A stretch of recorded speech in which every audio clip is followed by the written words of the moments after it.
Welcome to the deep dive. Today, we're doing things a little differently. We're going beyond our usual topics Mm. and diving deep into a 4-H curriculum. You know, 4-H.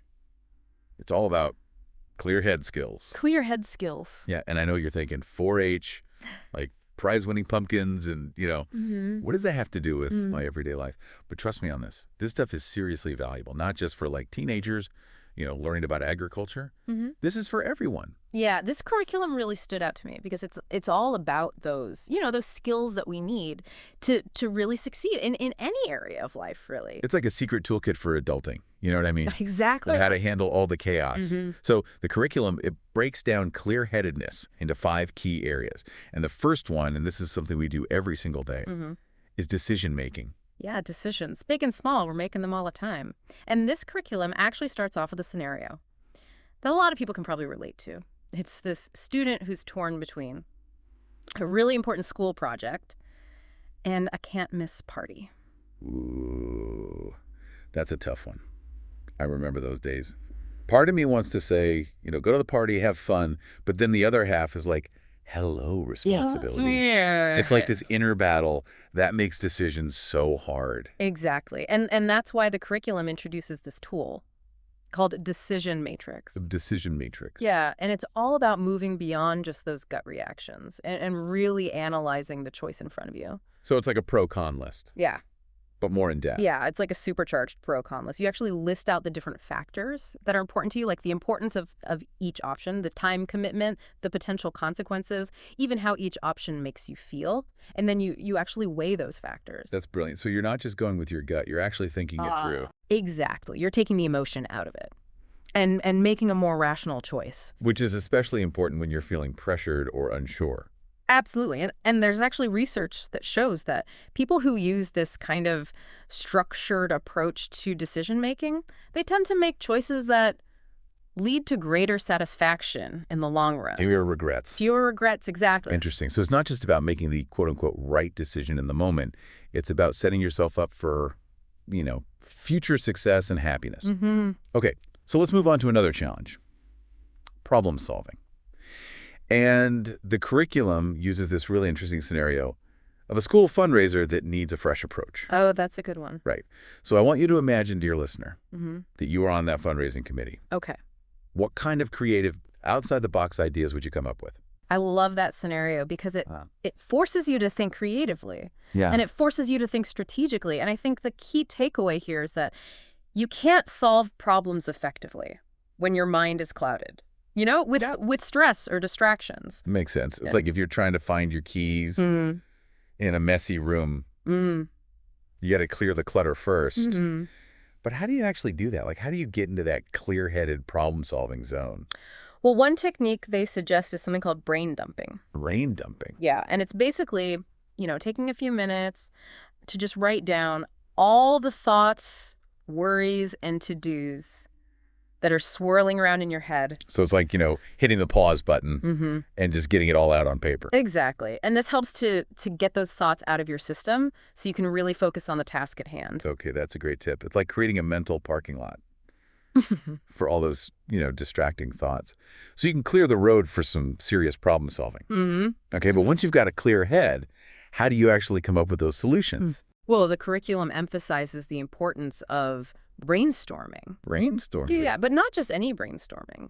They encourage you to really think outside the box, to challenge your assumptions, to consider diverse perspectives. I love that. Yeah, it's about moving beyond the obvious and really exploring all the possibilities. And then they have this activity where you actually pitch your solutions, almost like a mini Shark Tank, All right. which I think is fantastic practice for real-world situations Yeah, where you need to, present your ideas clearly and persuasively. absolutely.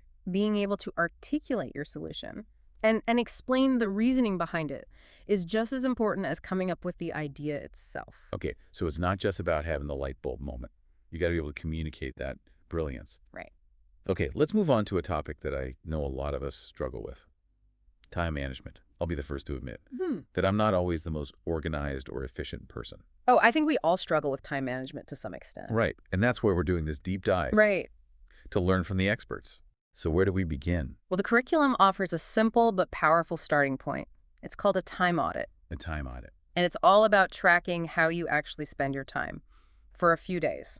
Okay, I'm intrigued, but also slightly terrified. I have a feeling my time audit would reveal an embarrassing amount of time spent, scrolling social media. Yeah, it can be eye-opening. But you're saying it's worth the initial discomfort. Absolutely. Think of it as a financial audit for your most precious resource, your time. Okay, I like that. Once you see where your hours are actually going, you can start making more conscious choices about how you spend them. Okay, so it's like holding up a mirror to your daily habits and seeing where you might be wasting time without even realizing it. Exactly. Okay, but once you face that harsh reality, what's the next step? Well, then the curriculum introduces the concept of a priority matrix. A priority matrix. Yeah, and it's a tool for distinguishing between urgent and important tasks. So imagine a grid with 4 quadrants. Urgent and important. Important but not urgent. Urgent but not important. And neither urgent nor important. Okay, I'm visualizing the grid, but how do you decide what goes where? In real life, it feels like everything is urgent and important. I know, right? It's about taking a step back and really assessing each task. So, for example, that project with a looming deadline, that's definitely urgent and important. Right. But responding to every email the second it arrives, that might be urgent, but is it truly important? Yeah. It's about figuring out what truly deserves your immediate attention versus what can wait or be delegated or even eliminated entirely. It's like learning to say no Exactly. and to prioritize what truly matters. Okay, Mhm. I'm starting to see how this could be a game changer for productivity. But how do you actually put this into practice? Well, that's where a technique called time blocking comes in. Time blocking. Yeah, it's about scheduling specific blocks of time for different tasks. Okay, so instead of just reacting Yeah. to whatever pops up, Right. you're actually being proactive and planning your day. Exactly. I like that. And research shows that time blocking can significantly reduce stress and increase productivity. Because you're not feeling so overwhelmed. Right? You have a plan. You're in control. All right. We've covered decision-making, problem-solving, and time management. Now let's dive into a topic that I know is close to a lot of people's hearts: stress management. Let's be honest, we all experience stress. It's a part of life. But the question is, how do we prevent it from taking over? Well, and what's interesting is that this 4-H curriculum, it doesn't view stress as the enemy. It acknowledges that. Stress is a natural response to challenges and demands. Okay. The key, they say, is maintaining a clear head so that you can respond to stress effectively. So it's not about like pretending stress doesn't exist. No. It's about learning to manage it so Exactly. it doesn't take over and control us. And one of the most effective ways to do this is through mindfulness practices like meditation or mindful breathing. Okay, I've heard a lot about mindfulness lately, but I'll admit I'm still a little skeptical. Mm-hmm. How does just like sitting there and focusing on your breath Yeah. actually help with stress? Well, here's the thing. When we're stressed, our bodies go into fight or flight mode. Our heart rate increases, our breathing becomes shallow, and our minds race with anxious thoughts. Yeah. Mindfulness practices, they help counteract that by calming the nervous system and shifting our attention to the present moment. So it's like hitting the reset button on your stress response. Exactly. And I love that they have this suggestion in the curriculum of creating a stress-busting toolkit. Yes. So it's like having this personalized, Yeah. arsenal of stress-busting techniques that you can draw from whenever you need them. Exactly. So it might be something like, taking a walk in nature, listening to calming music, journaling. Anything that works for you. So it's not about finding one magic solution. Right. It's about finding what works for you. And having those tools ready? Okay, so we've covered decision-making, problem-solving, time management, and stress management. There's one more key area we need to address, and that is conflict resolution. Conflict. Yeah, and let's be honest, conflict can be one of the most challenging aspects of human interaction, It can be really tough. even for the most clear-headed individuals. Absolutely. And, conflict is inevitable in any relationship, really, whether it's with colleagues, friends, family members, or even strangers. Right. But what's fascinating is that this 4-H curriculum, it reframes conflict as an opportunity for growth. Okay, that's interesting. I tend to view conflict as something negative, something to be avoided at all costs. I think a lot of people do. Yeah. But it can actually be a positive force if it's approached with the right mindset. and skills. So you're saying it can actually be a good thing It can be. if it's handled constructively. Exactly. So how do we do that? Well, the key is to shift our perspective from seeing conflict as a battle to be won or lost to seeing it as a collaborative process of problem solving. So instead of trying to prove we're right, it's about finding a solution that works for everyone. Exactly. Like a win-win situation. You win-win. Exactly. And the curriculum offers a bunch of strategies Mm. for navigating conflict effectively. One of the most important being active listening. Active listening. Yes. And I've heard that term before, but I'm not sure I fully understand what it means. Well, active listening is about truly hearing and understanding the other person's perspective, Even if you don't agree with it. even if you don't agree with it. It means putting aside your own thoughts and judgments and really tuning in to what the other person is saying, both verbally and non-verbally. Okay, so you're not just waiting for your turn to talk. No, you're really present. You're actually trying to understand their point of view. Mm-hmm. Okay, and I can see how that could be challenging, Mm. especially when you're in the heat of the moment and emotions are running high. It can be. But you're saying that taking the time to truly listen. Can actually help de-escalate the conflict. When people feel heard and understood, they're more likely to be open to finding a solution. That makes sense. So it's about creating a space of respect Mm-hmm. where everyone feels safe Exactly. and express themselves. And to be heard. Okay. Are there any other key strategies?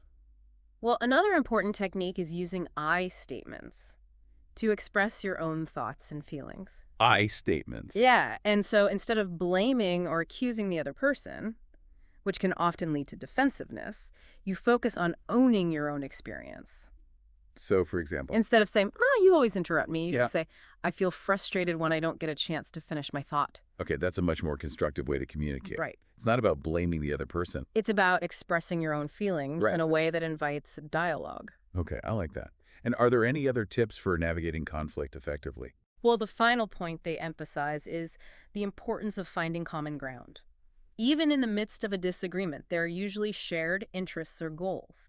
That can serve as a starting point for finding a solution. So instead of focusing on our differences, Right. we're looking for those points of connection. Exactly. And that can be a foundation for building a solution. Mm-hmm. Okay, I'm starting to see conflict resolution in a whole new light. It doesn't have to be a negative experience. When approached with a clear head and a willingness to understand different perspectives, it can actually be an opportunity for growth and deeper connection.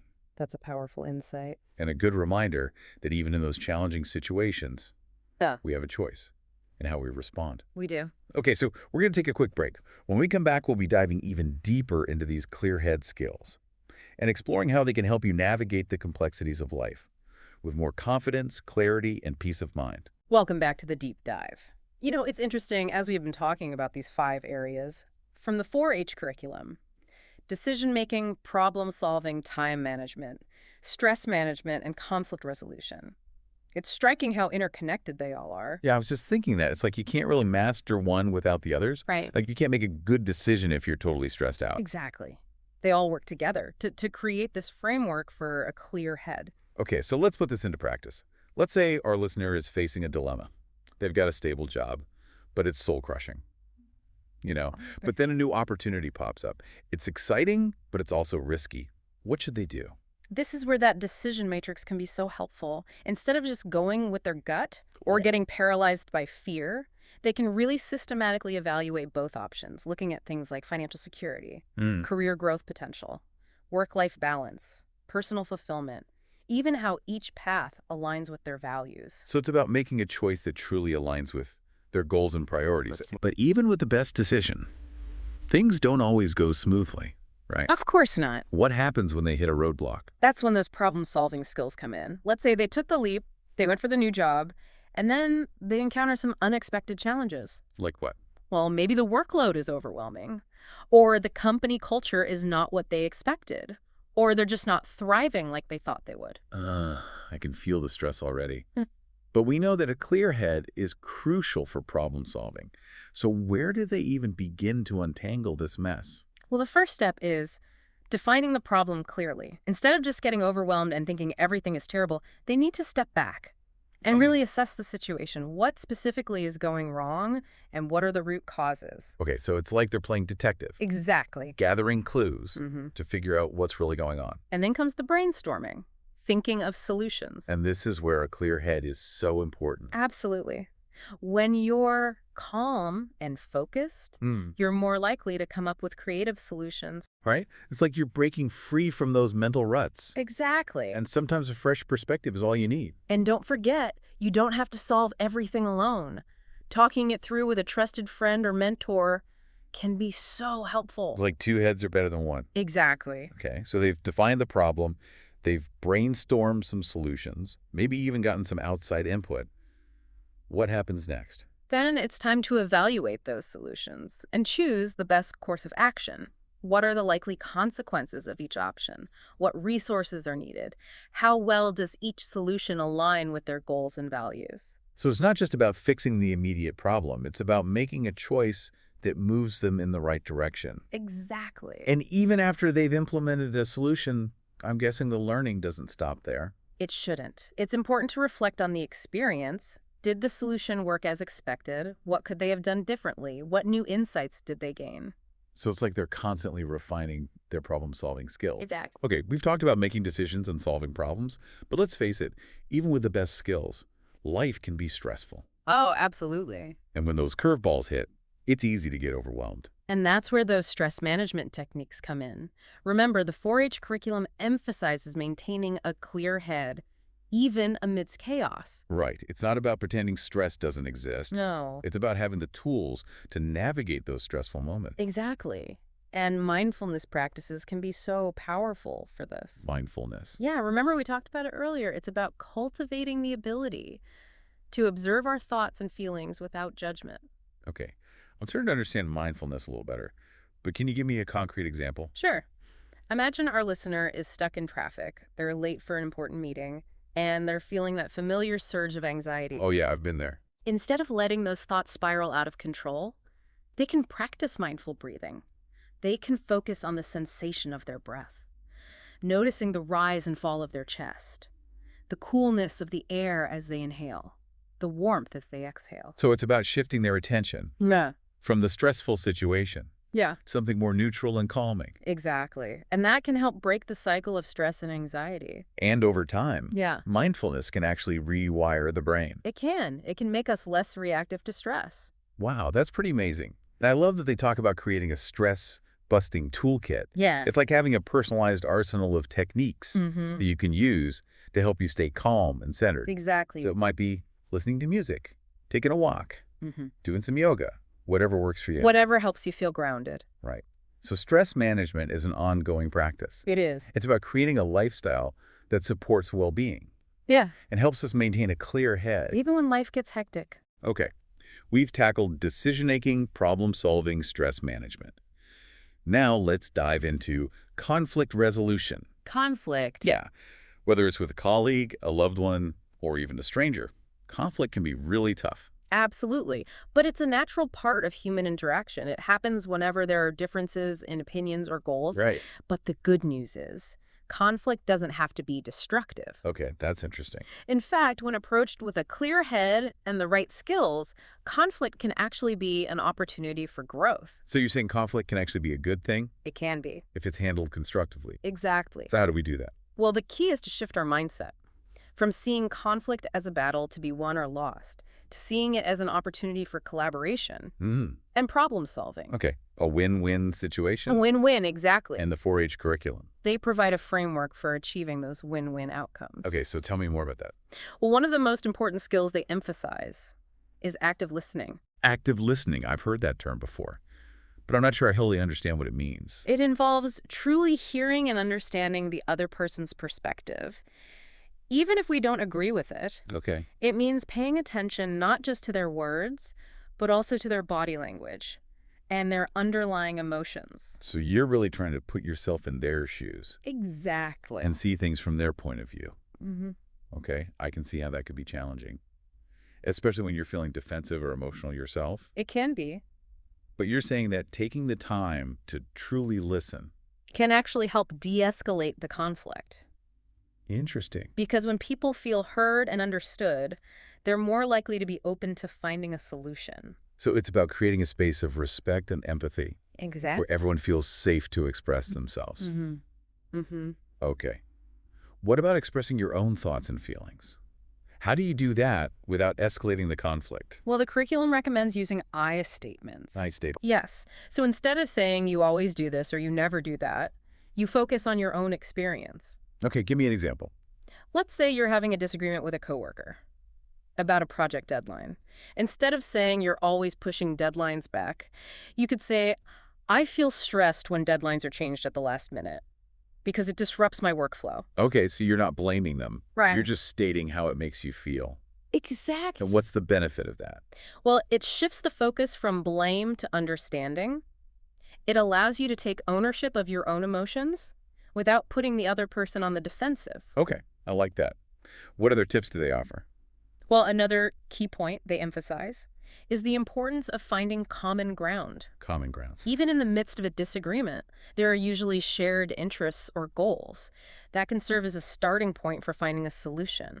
Okay, so instead of focusing on our differences, Right. we're looking for areas of agreement. Exactly. So it's about building bridges instead of walls. I like that. Okay, I'm starting to see conflict resolution in a whole new light. It doesn't have to be a negative, destructive force. When approached with a clear head and a willingness to understand different perspectives, it can actually be an opportunity for growth and stronger relationships. That's a great way to put it. So conflict can lead to greater understanding and empathy, It can. and even innovation. Absolutely. Okay, so we've explored decision-making, problem-solving, stress management, and conflict resolution. We've seen how they're all interconnected and how they can be applied to real-life challenges.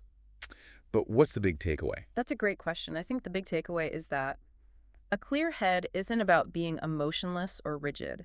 It's about having the mental space to make conscious choices that are aligned with our values and goals. So that's about being more intentional, Exactly. less reactive. More in control. So how does this apply to something like time management? Well, with a clear head, we can prioritize what's truly important. We can delegate or eliminate tasks that drain our energy. And we can create a schedule that supports our well-being. So instead of feeling like we're constantly chasing deadlines, Right. we can actually design our days. And focus on the things that matter most. I like that. And what about stress management? Well, with a clear head, we can recognize those early warning signs of stress, and we can implement calming techniques before things escalate. So it's about being proactive. Exactly. And I bet this applies to relationships too. Absolutely. With a clear head, we're less likely to take things personally or get triggered by minor annoyances. So we can communicate more effectively Mm. and build stronger relationships. Exactly. So, dear listeners, we wrap up this part of the deep dive. I want you to consider this. How would a consistently clear head change your life? What areas would you see the biggest impact? Your career, your relationships, your personal growth? It's a question worth pondering. It's amazing how these, clear head skills go way beyond, just getting things done. Right. It's not just about productivity. Yeah.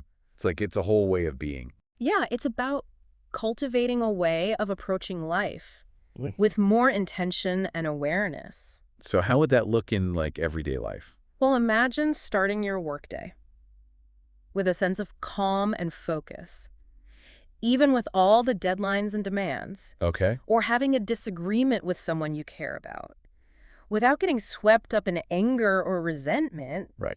that's the power of a clear head. So you're saying it's about building this inner resilience. Yeah, exactly. It's like mental fitness. Mental fitness. Just like we train our bodies for physical strength, we Wow. can train our minds to be more focused, flexible, and resilient. So it's like having a mental gym membership. I like that. Instead of lifting weights, we're practicing mindfulness Yeah.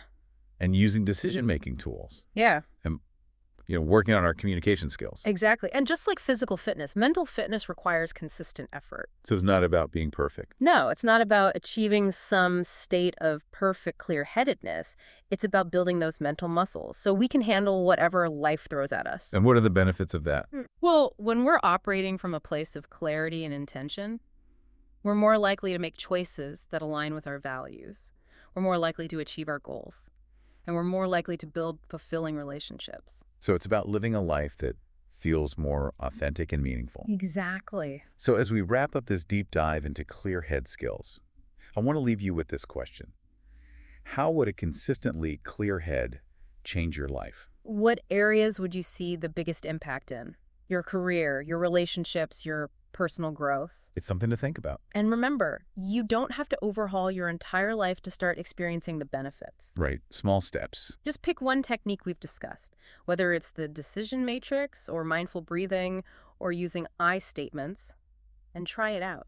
See what happens. Observe the impact. Even a small change can make a difference. It's a journey, not a destination. And that's what makes it so exciting. Well, that's all the time we have for today's deep dive. We hope you found this exploration of clear head skills helpful and inspiring. Remember, you have the power to create a life that is more focused, more fulfilling, and more aligned with your true self. Thanks for joining us